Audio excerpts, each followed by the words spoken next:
Welcome to my YouTube channel. ಇವತ್ತು ನಾನು ಕಡಲೆ ಸಾಂಬಾರು ಮಾಡ್ತಾಯಿದ್ದೀನಿ. ಅದಕ್ಕಿಲ್ಲಿ ಕಡಲೆನ ಒಂದು ನೈಟ್ ನೆನೆ ಹಾಕಿದ್ದೀನಿ. ನೀರು ಚೇಂಜ್ ಮಾಡಿ 3 ಸಲ ನೀರು ಚೇಂಜ್ ಮಾಡಿದ್ದೀನಿ. ಇಲ್ಲಿ ದಂಟಿನ ಸೊಪ್ಪು ತೊಗೊಂಡಿದ್ದೀನಿ. ಇಲ್ಲಿ ಆಲೂಗೆಡ್ಡೆ ಮತ್ತು ಬೀನ್ಸ್ ಕಡಲೆಕಾಳು ತೊಗೊಂಡಿದ್ದೀನಿ. ನೆಕ್ಸ್ಟ್ ಇಲ್ಲಿ ಈರುಳ್ಳಿ ಮತ್ತು ಟೊಮೊಟೊ ಹಣ್ಣು ತೊಗೊಂಡಿದ್ದೀನಿ ಒಗ್ಗರಣೆಗೆ. ಇಲ್ಲಿ ರುಬ್ಬೋದಕ್ಕೆ ಕಾಯಿ, ಸಾಂಬಾರು ಪೌಡರ್, ಅರಿಶಿನ, ಟೊಮೊಟೊ ಹಣ್ಣು, ಈರುಳ್ಳಿ, ಬೆಳ್ಳುಳ್ಳಿ ತೊಗೊಂಡಿದ್ದೀನಿ. ಇಲ್ಲಿ ಸ್ವಲ್ಪ ತೊಗರಿಬೇಳೆ ತೊಗೊಂಡಿದ್ದೀನಿ, ಅದನ್ನು ಕೂಡ ಇಲ್ಲಿ ತೊಳೆಯೋಕೆ ಹಾಕ್ತಾಯಿದ್ದೀನಿ. ಈಗ ನಾವು ಮೊದಲನೇದಾಗಿ ಮಸಾಲೆನ ರುಬ್ಕೊಳ್ತಾ ಇದ್ದೀನಿ.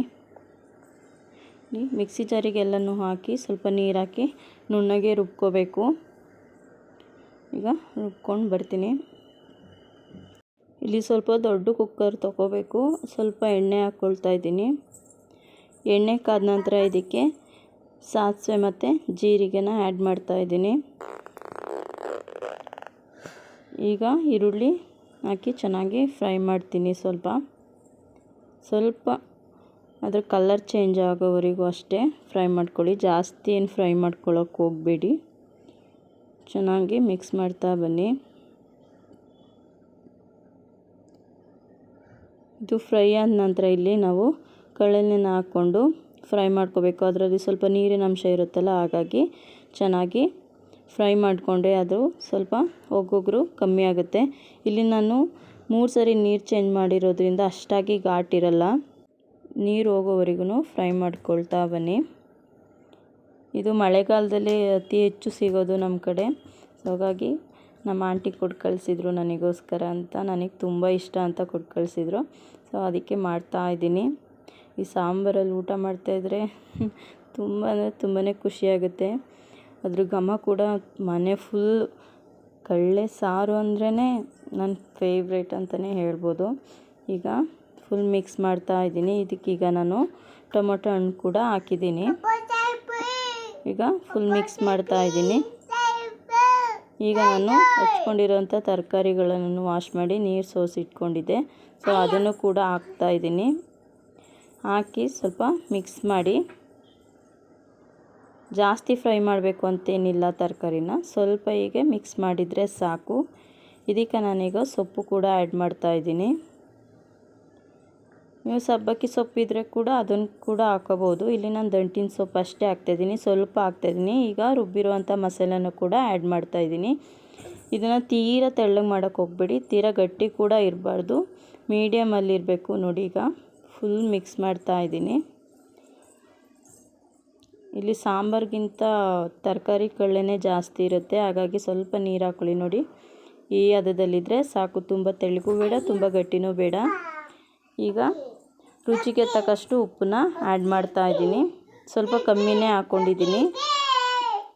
ಈಗ ಇದನ್ನು ಫುಲ್ ಮಿಕ್ಸ್ ಮಾಡಿಕೊಂಡು 3 ವಿಷಿಲ್ ತೊಗೋಬೇಕು. ಯಾಕೆಂದರೆ ಕಡಲೆಕಾಳೆಲ್ಲ ಹಾಕಿದ್ದೀವಲ್ಲ, ಸೊ ಕಡಲೆಕಾಳೆಲ್ಲ ಬೇಯೋದಕ್ಕೆ 3 ವಿಷಿಲ್ ಕೂಡ ಹಾಕ್ಕೊಳ್ಳಿ. 2 ವಿಷಿಲ್ ನಿಮಗೆ ಬೇಕಂದರೆ 2 ವಿಷಿಲ್ ಹಾಕ್ಕೊಳ್ಳಿ. ನಾನಿಲ್ಲಿ 3 ವಿಷಿಲ್ನ ಕೂಗಿಸ್ಕೊಳ್ತಾ ಇದ್ದೀನಿ. ನನ್ನ ಮಗಳಿಗೆ ಅಂತ ಹೊಸ ಗಾಡಿ ತಂದಿದ್ರು. ಅವಳು ತುಂಬ ಶಾಕಲ್ಲಿದ್ದಾಳೆ. ಯಾಕೆಂದರೆ ಇಷ್ಟು ದಿನ ಅವ್ರ ಅಣ್ಣನ ಗಾಡೀಲಿ ಆಟ ಆಡ್ತಾಯಿದ್ಲು. ಈಗ ಅವಳಿಗೆ ಅಂತಲೇ ತಂದಿದ್ದೀವಲ್ಲ, ಹಾಗಾಗಿ ಶಾಕಲ್ಲಿ ನೋಡ್ತಾ ಇದ್ದಾಳೆ. ತುಂಬ ಕಿತ್ತಾಡ್ತಾಯಿದ್ರು. ಒಂದು ಸೈಕಲ್ ಇತ್ತು, ಹಾಗಾಗಿ ಅವಳಿಗೂ ಕೂಡ ಗಾಡಿ ತೊಗೊಬಂದ್ರಿಂದ ಅವಳು ನೋಡ್ತಾ ಇದ್ದಾಳೆ. ಫುಲ್ ಖುಷಿಯಾಗಿದ್ದಾಳೆ ಅವಳಂತೂ. ಅವ್ರ ಅಣ್ಣ ಕೂತಿರೋದಕ್ಕೆ ಸ್ವಲ್ಪ ಗಲಾಟೆ ಮಾಡ್ತಾಯಿದ್ಲು. ಅವನ ಹತ್ರದಿಂದ ಕಿತ್ಕೊಂಡು ಅವಳು ಕೂಡ ಆಟ ಆಡ್ತಾ ಇದ್ದಾಳೆ. ಸೊ ನಮ್ಮನೆಯವರು ಕೂಡ ಡ್ಯೂಟಿಯಿಂದ ಬರುವಾಗ ತೊಗೊಬಂದಿದ್ರು. ಅವರು ಕೂಡ ಹೇಳ್ತಿದ್ದಾರೆ ಹತ್ತು ಅಂತ ಹೇಳಿದ್ರೆ ಅದ್ರ ಮೇಲೆ ಹತ್ತನೇ ಇರ್ತಿಲ್ಲ. ಈಗ ಹತ್ಕೊಂಡು ಸ್ವಲ್ಪ ಅವಳಿಗೆ ಮ್ಯೂಸಿಕ್ ಅಂದರೆ ತುಂಬಾ ಇಷ್ಟ. ಅವಳು ಓಡಿಸ್ತಿರ್ಲಿಲ್ಲ, ಬಟ್ ಮ್ಯೂಸಿಕ್ ಹಾಕ್ಕೊಂಡು ಡ್ಯಾನ್ಸ್ ಮಾಡ್ತಾಯಿದ್ಲು. ಕೊನೆಯದಾಗಿ ಅಷ್ಟರಲ್ಲಿ ಪ್ರೆಷರ್ ಕೂಡ ಹೋಗಿತ್ತು. ಈಗ ನೋಡಿ, ಸ್ವಲ್ಪ ಮಿಕ್ಸ್ ಮಾಡ್ಕೊಳ್ತಾ ಇದ್ದೀನಿ. ತುಂಬಾ ಚೆನ್ನಾಗಿ ಸ್ಮೆಲ್ ಬರ್ತಾಯಿತ್ತು. ಅನ್ನ ಕೂಡ ರೆಡಿಯಾಗಿದೆ ಅಲ್ಲಿ. ಸೊ ಈಗ ಒಲೆ ಹಚ್ಚಿ ಸ್ವಲ್ಪ ಕುದಿಯೋಕ್ಕೆ ಬಿಡ್ತೀನಿ. ಈಗ ನೀವು ನೋಡ್ಕೋಬೋದು. ಮತ್ತು ನಾನು ಇನ್ನೊಂದು ಹೇಳೋದು ಮರೆತುಕೊಂಡೆ, ಖಾರ ಇದಕ್ಕೆ ಸ್ವಲ್ಪ ಕಮ್ಮಿನೇ ಹಾಕಬೇಕು.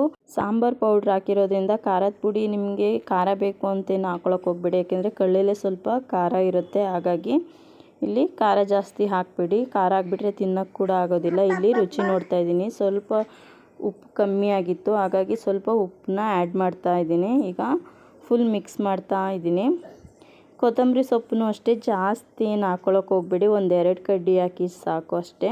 ಏಕೆಂದರೆ ಇದು ಕಡಲೆ ಸಾಂಬಾರು ಆಗಿರೋದ್ರಿಂದ ಕೊತ್ತಂಬರಿ ಸೊಪ್ಪು ಜಾಸ್ತಿ ಹಾಕ್ಬಿಟ್ರೆ ಫುಲ್ ಅದೇ ಸ್ಮೆಲ್ ಬಂದುಬಿಡುತ್ತೆ. ಸೊ ಹಾಗಾಗಿ ಒಂದೆರಡು ಕಡ್ಡಿನ ಇದನ್ನು ಚೆನ್ನಾಗಿ ಕುದೀತಿದೆ ಅನ್ನುವಾಗ ಹಾಕ್ಕೊಳ್ಳಿ. ಈಗ ಚೆನ್ನಾಗಿ ಒಂದು 5 ನಿಮಿಷ ಕುದಿಯೋಕ್ಕೆ ಬಿಡ್ತೀನಿ. ನೋಡ್ಬೋದು ತುಂಬ ಅಂದರೆ ತುಂಬಾ ಟೇಸ್ಟಿಯಾಗಿ ಬರುತ್ತೆ. ನೀವು ಕೂಡ ಮನೇಲಿ ಟ್ರೈ ಮಾಡಿ. ನಾನು ಮಾಡಿರೋಂಥ ಕಡಲೆ ಸಾರು ನಿಮ್ಗೆ ಇಷ್ಟ ಆಗಿದ್ದರೆ ಪ್ಲೀಸ್ ಲೈಕ್ ಮಾಡಿ. ನೋಡಿ ಕೊತ್ತಂಬರಿ ಸೊಪ್ಪು ಒಂದೆರಡು ಕಡ್ಡಿನ ಹಾಗೆ ಕೈಯಲ್ಲೇ ಈ ಥರ ಮುರಿದು ಹಾಕ್ತಾಯಿದ್ದೀನಿ. ತುಂಬ ಅಂದರೆ ತುಂಬಾ ಚೆನ್ನಾಗಿ ಬರುತ್ತೆ ನೋಡಿ. ಈಗ ಸ್ವಲ್ಪ ಫುಲ್ ಮಿಕ್ಸ್ ಮಾಡಿ ಇದನ್ನು ಇನ್ನೊಂದು 5 ನಿಮಿಷ ಕುದಿಯೋಕ್ಕೆ ಬಿಡ್ತೀನಿ. ಫುಲ್ ಮನೆಯೆಲ್ಲ ಘಮ ಘಮ ಅಂತ ಇರುತ್ತೆ. ಇದು ದೊಡ್ಡ ಕುಕ್ಕರ್ನೇ ತೊಗೊಂಡಿದ್ದೀನಿ. ಇಲ್ಲಿ 10 ಲೀಟ್ರ್ ಕುಕ್ಕರ್ ತೊಗೊಂಡಿದ್ದೀನಿ ನಾನು. ಕುಕ್ಕರಲ್ಲಿ ಮಾಡೋಕ್ಕೆ ಇಷ್ಟ ಇಲ್ಲ ಅಂದರು ತಪ್ಪಲೆಯಲ್ಲಿ ಕೂಡ ಮಾಡ್ಕೋಬೋದು. ದೊಡ್ಡ ತಪ್ಪಲೆಯಲ್ಲಿ ಮಾಡಿಕೊಂಡ್ರೆ ತುಂಬ ಅಂದರೆ ತುಂಬಾ ಚೆನ್ನಾಗಿ ಬರುತ್ತೆ. ಅದರಲ್ಲೂ ಕೂಡ ಹಾಗೆ ಮಾಡಿದ್ರೂ ತುಂಬ ರುಚಿಯಾಗಿ ಬರುತ್ತೆ. ಈಗ ಲಾಸ್ಟಿಗೆ ಅನ್ನ ಕೂಡ ರೆಡಿಯಾಗಿದೆ ನೋಡಿ. ಸಾಂಬಾರು ಕೂಡ ರೆಡಿಯಾಗಿದೆ ಫೈನಲಾಗಿ. ನಾನು ಮಾಡಿರೋಂಥ ಕಡಲೆ ಸಾರು ನಿಮ್ಗೆ ಇಷ್ಟ ಆಗಿದ್ರೆ ಲೈಕ್ ಮಾಡಿ, ಕಮೆಂಟ್ ಮಾಡಿ, ಶೇರ್ ಮಾಡಿ. ಹಾಗೆ ತಪ್ಪದೆ ಸಬ್ಸ್ಕ್ರೈಬ್ ಆಗಿ. Thank you.